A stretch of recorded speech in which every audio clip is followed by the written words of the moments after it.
ده يدل على انك ما تخافش وادفع وتتلعب بره برضه احمد فتحي وهدف.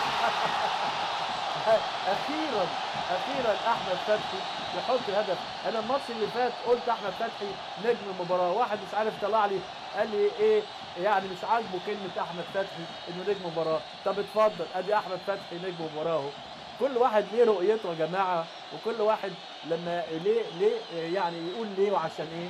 النهارده الماتش اللي فات كان احمد فتحي عامل مجهود كبير قوي، النهارده احمد فتحي عمل مجهود كبير قوي، عمل الهدف الاول واحرز الهدف الثاني.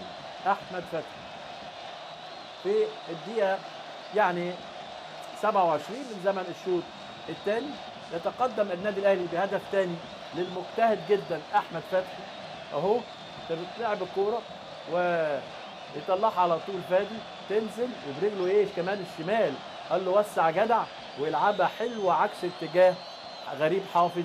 هدف جميل جميل جميل جدا لاحمد فتحي. ادي كوره بيدور عليها اسلام، تنزل هناك ياخدها وبيقول له وسع لي انت بس سيبني انا اللي هجيب الجول، وجاب الجول احمد.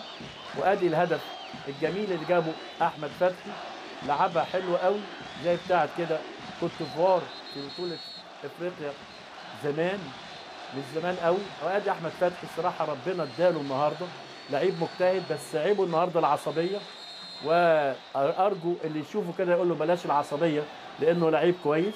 اخيرا تنفس مستر جوزيه السعداء، وهذا الولد مكسب كبير جدا جدا لحرس الحدود.